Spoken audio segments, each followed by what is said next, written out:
Hello नमस्कार दोस्तों, आप सभी का स्वागत है लक्ष्य क्लासेज के डिजिटल प्लेटफॉर्म पे। और जो अपनी सीरीज़ चल रही है उसका आज ये अंतिम लेक्चर होने वाला है। इस सीरीज में अपन डिस्कस कर रहे थे एग्रीकल्चर बायोलॉजी के जितने भी बोर्ड के जो PYQs आ रखे हैं उनका सॉल्यूशन कर रहे हैं। तो आज जो अपना है वो अंतिम चैप्टर है, वो है मछली पालन। तो मछली पालन में कौन कौन से क्वेश्चंस आए हुए हैं और 2025 का जो एग्ज़ाम होने वाला है उसमें क्या पैटर्न रहने वाला है उसके ऊपर डिस्कस करेंगे। तो चलिए सबसे पहले देखते हैं 2019 में कौन सा क्वेश्चंस आया हुआ है इसमें से। जैसे कि राजस्थान में मत्स्य पालन के लिए राजस्थान में मत्स्य विभाग की स्थापना किस वर्ष हुई थी? तो राजस्थान में मत्स्य विभाग बनाया गया है कब? 1982 में। जो राजस्थान गवर्नमेंट है उसके द्वारा स्थापित किया गया है, जो कि मछली पालन के लिए कार्य करता है। मछली के तेल में कौन सा विटामिन प्रचुर मात्रा में पाया जाता है? तो विशेष ध्यान रखना है, विटामिन ए मछली के तेल में सबसे ज़्यादा पाया जाता है। नेक्स्ट क्वेश्चन के ऊपर चलते हैं, वो है मत्स्य पालन की एकल और मिश्रित विधियों में कोई दो अंतर बताइए। तो एकल यानी कि मोनोकल्चर और पॉलीकल्चर यानी मिश्रित मत्स्य पालन। यदि एक ही प्रजाति की मछली का पालन किया जा रहा है एक बार में तो वो कहला रही है मोनोकल्चर, और एक से अधिक जातियों का यदि पालन किया जा रहा है तो वो कहलाता है पॉलीकल्चर। मोनोकल्चर में क्या होता है कि जो मार्केट की डिमांड है उसके अनुसार ही उच्च गुणों और उच्च उत्पादन की मछलियां प्राप्त किया जाता है। जबकि पॉलीकल्चर में क्या होता है, मछलियों के एक संग संलयन में विभिन्न जातियों की मछलियों को सम्मिलित किया जाता है। तो दो डिफरेंस के यहाँ पर 2 नंबर मिलने वाले हैं बोर्ड में, तो विशेष ध्यान रखना है ये अपने को। अगला क्वेश्चन है, मच्छरों के लार्वा को खाने वाली किसी एक मछली का नाम लिखिए। कोई एक उदाहरण पूछ रहा है, अपने यहाँ लिखे हुए 3 उदाहरण, जैसे कि पॉपुलर है गंबूसिया, पेनकस और ट्रोकोगेस्टर। तो कोई भी एक नाम लिख सकते हो आप। मछली पालन यानी मछली उत्पादन से संबंधित जो क्रांति है वो कौन सी है? नीली क्रांति, ब्लू रिवॉल्यूशन। तो बायोलॉजी में विशेष ध्यान रखना है, अपना मछली का चैप्टर है तो यानी कि ये क्रांति विशेष रूप से ध्यान रखनी है। एग्रीकल्चर में आता है वाइट रिवॉल्यूशन, यानी कि 12th के लेवल के अनुसार बोर्ड में 2 क्रांतियाँ सबसे इंपॉर्टेंट है जो एक एक नंबर में डायरेक्ट पूछ ली जाती है। नेक्स्ट क्वेश्चन की बात करें तो टोर मछली का सामान्य नाम लिखिए। तो जो महासिर मछली होती है उसका वैज्ञानिक नाम क्या होता है? टोर होता है। तो इसने साइंटिफिक नेम दे दिया और सामान्य नाम पूछ लिया। हो सकता है सामान्य नाम दे दे और साइंटिफिक नेम भी पूछ ले।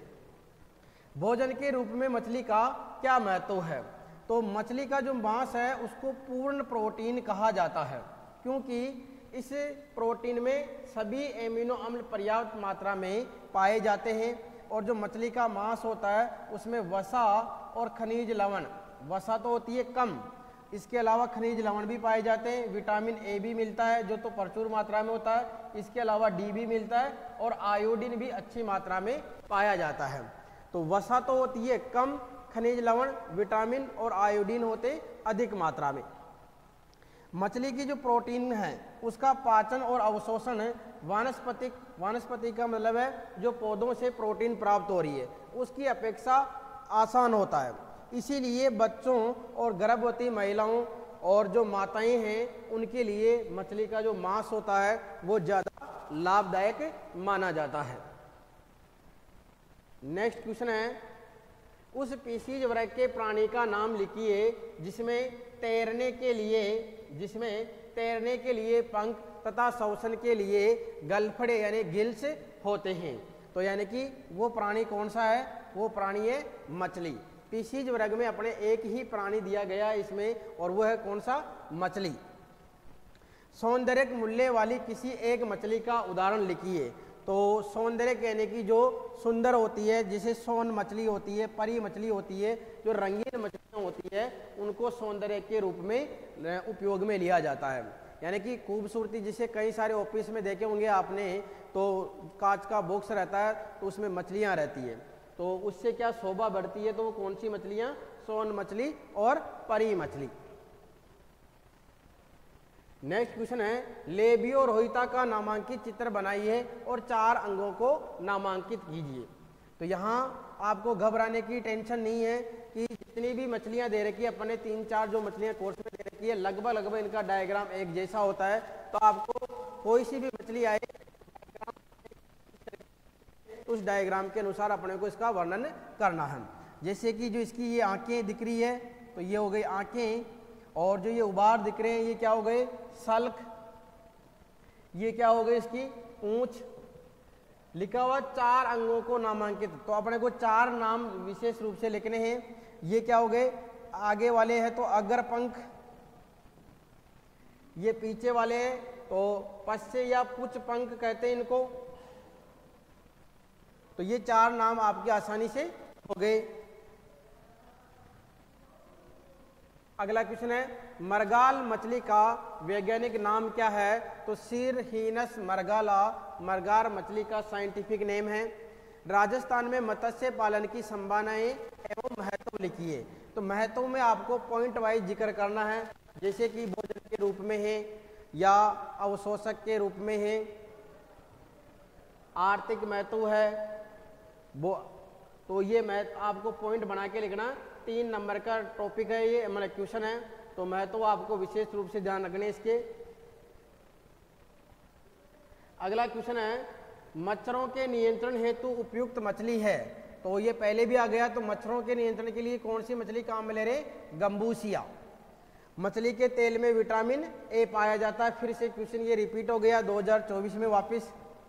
इसके बाद में रोहू मछली की बाह्य संरचना का सचित्र वर्णन कीजिए। यानी कि 2024 में पैटर्न क्या रह रहा है, चित्र जरूर पूछेगा आपको एक क्वेश्चन में, तो ध्यान रखना मछली का चित्र आपको बनाना है। रोहू मछली की क्या क्या विशेषताएं हैं? तो इसका जो शरीर होता है वो नाव के आकार का होता है, जिससे कि ये जल में तैरने में आसानी रहती है इसको। इसके शरीर पर 2 तरह के पंख पाए जाते हैं, जिसमें कुछ जोड़ों में होते हैं और कुछ अकेले होते हैं। जैसे ये आगे वाला दिख रहा होगा ये अकेला है, और ये क्या है, जोड़ों में है, ये भी अकेला है।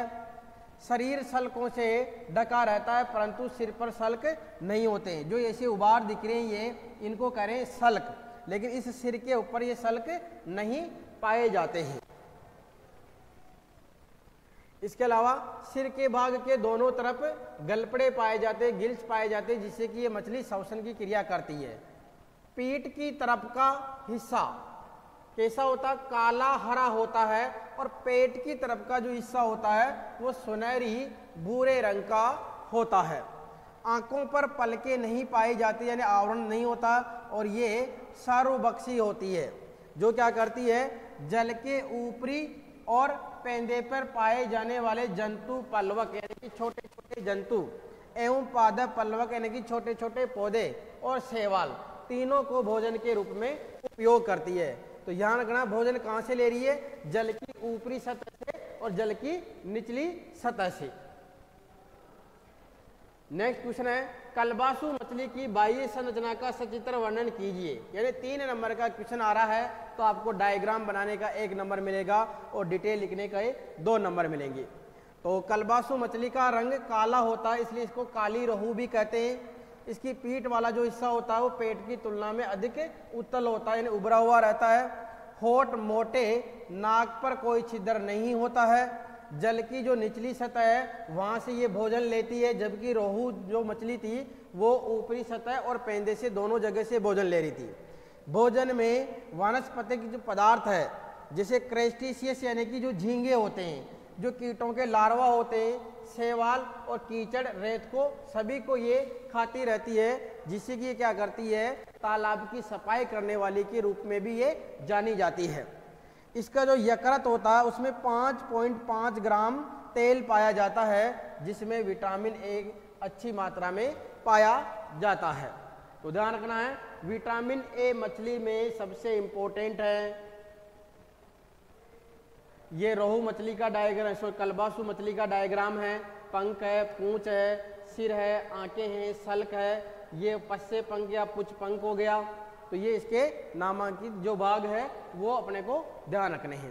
तो 2019 से लेके और 2024 के मध्य बोर्ड में जो PY क्विज आ रखे हैं इसका आज अपन ने कंप्लीट सॉल्यूशन कर लिया है। चैप्टर वाइज ये भी सॉल्यूशन अपना कंप्लीट हो गया है। चैप्टर 1 से चैप्टर 14 तक के जो जीव दिए हुए थे और जो रोग दिए हुए हैं वो बुक में अलग अलग चैप्टर दिए हुए हैं, लेकिन बोर्ड पैटर्न में उनको एक माना गया है। तो अपन ने सॉल्यूशन भी उसी के अनुसार किया है और आपको तैयारी भी उसी के अनुसार करनी है। तो इस कंप्लीट सीरीज को आप वॉच कीजिए।